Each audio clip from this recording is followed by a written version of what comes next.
Everyone, I'm going to do a response to the news. I thought, why don't I make a video of it and record my response instead of just watching the news? Why don't I just promote my YouTube channel by giving a response? So here it is. Where a former police officer has now been arrested. Here's the president. Measures to protect American security and prosperity. China's pattern of misconduct is well known. For decades, they've ripped off the United States like no one has ever done before. Hundreds of billions of dollars a year were lost dealing with.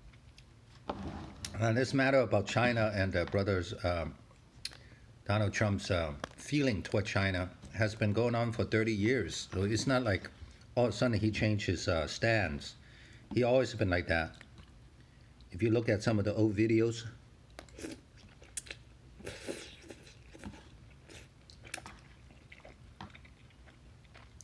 you realize he hasn't changed.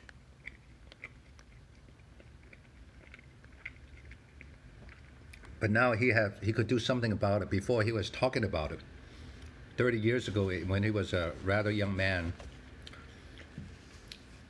about half the age, I guess 45. He was already talking about how China is ripping us off. Okay. With China, especially over the years during the prior administration. China raided our factories, offshored our jobs, gutted our industries, stole our intellectual property, and violated their commitments under the World Trade Organization. To make matters worse, they are considered a developing nation, getting all sorts of benefits that others, including the United States, are not entitled to. But I have never solely blamed China for this. They were able to get away with the theft like no one was able to get away with before because of past politicians and, frankly, past presidents. But unlike those who came before, my administration negotiated and fought for what was right. It's called fair and reciprocal treatment. China has also unlawfully claimed territory in the Pacific Ocean, threatening freedom of navigation and international trade. And they broke their word to the world on ensuring the autonomy of Hong Kong. The United States wants an open and constructive relationship with China, but achieving that relationship requires us to vigorously defend our national interests. The Chinese government has continually violated its promises to us and so many other nations. These plain facts cannot be overlooked or swept aside. The world is now suffering as a result of the malfeasance of the Chinese government. China's cover-up of the Wuhan virus allowed the disease to spread all over the world, instigating a global pandemic that has cost more than 100,000 American lives and over 1 million lives worldwide. China. Okay, he's stepping up his rhetoric on China now. He called it malfeasance. So it's not just given two choices. Said either they were just made a mistake or did they intentionally try to cover up. Now it's called malfeasance. These officials ignored their reporting obligations to the World Health Organization and pressured the World Health Organization to mislead the world when the virus was first discovered by Chinese authorities. Countless lives have been taken and profound economic hardship has been inflicted all around the globe. They strongly recommended against me doing the early ban from China, but I did it anyway and was proven to be 100% correct. China has total control over the World Health Organization, despite only paying $40 million per year compared to what the United States has been paying, which is approximately $450 million a year. We have detailed the reforms that it must make and engage with them directly. but they have refused to act. Because they have failed to make the requested and greatly needed reforms, we will be today terminating our relationship with the World Health Organization and redirecting those funds to other worldwide and deserving urgent global public health needs. The world needs answers from China on the virus. We must. So even though he's withdrawing money from the WHO, World Health Organization, it's not like he doesn't care for the world. He's just gonna give that money, that 400-something million dollars, give it to other World Health Organizations with not that name, but that care and not side with China all the time. So he still care for the health and well-being of the world. Have transparency.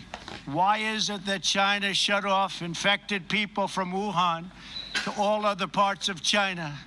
It went nowhere else. It didn't go to Beijing. It went nowhere else. But they allowed them to freely travel throughout the world, including Europe and the United States. Now that's a fact that is pretty scary. China would not allow anyone to go to get out from Wuhan to go to other places because it's been infected. But China allows people to go outside of China. So that's malfeasance. That's malfeasance. The death and destruction caused by this is incalculable. We must have answers not only for us, but for the rest of the world. This pandemic has underscored the crucial importance of building up America's economic independence, reshoring our critical supply chains, and protecting America's scientific and technological advances. For years, the government of China has conducted illicit espionage to steal our industrial secrets, of which there are many. Today, I will issue a proclamation to better secure our nation's vital university research and to suspend the entry of certain foreign nationals from China who we have identified as potential security risks. I am also taking action to protect the integrity of America's financial system, by far the best in the world. I am instructing my presidential working group on financial markets to study the differing practices of Chinese companies listed on the U.S. financial markets with the goal of protecting American investors. Investment firms should not be subjecting their clients to the hidden and undue risks associated with financing Chinese companies that do not play by the same rules. Americans are entitled to fairness and transparency. Several of the most significant actions we're taking pertain to deeply troubling situations unfolding in Hong Kong. This week, China unilaterally imposed control over Hong Kong's security. This was a plain violation of Beijing's treaty obligations with the United Kingdom in the Declaration of 1984 and explicit provisions of Hong Kong's basic law. It has 27 years to go. The Chinese government's move against Hong Kong is the latest in a series of measures that are diminishing the city's long-standing and very proud status. This is a tragedy for the people of Hong Kong, the people of China, and indeed the people of the world. China claims it is protecting national security. But the truth is that Hong Kong was secure and prosperous as a free society. Beijing's decision reverses all of that.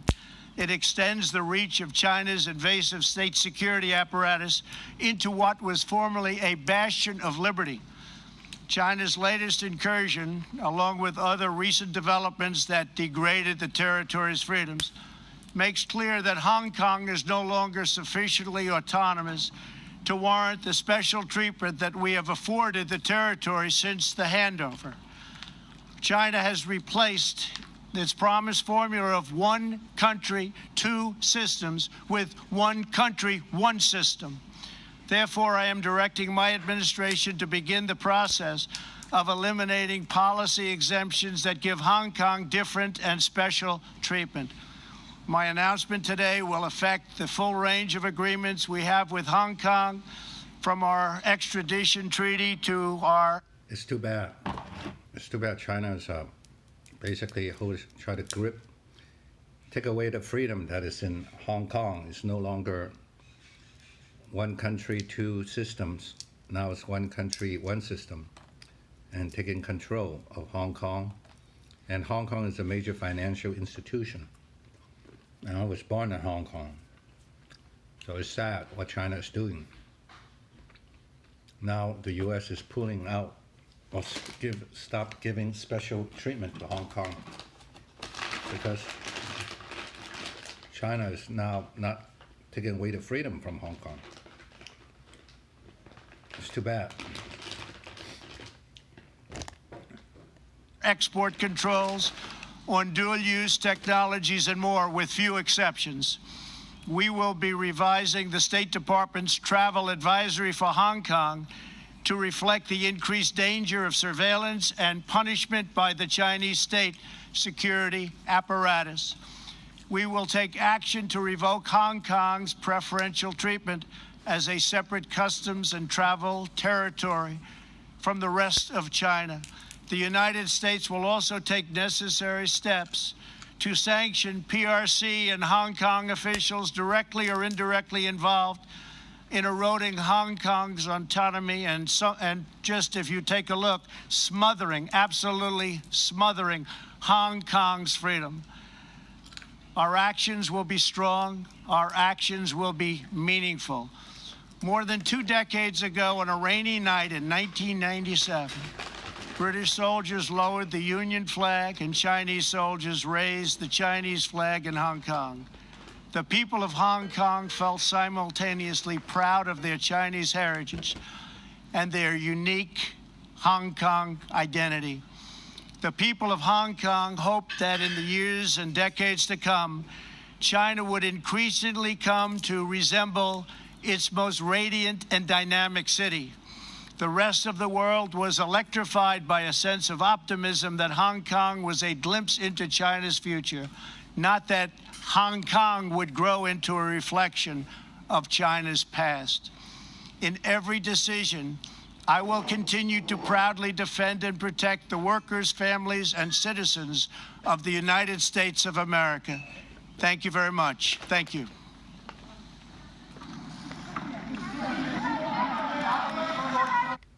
All right. It's a sad day for Hong Kong. Anyway, I don't think China is going to change. It seems like a mistake, but anyway. Okay. Don't forget to smash the subscribe button, the like button, and leave a comment. And we'll see you in the next video.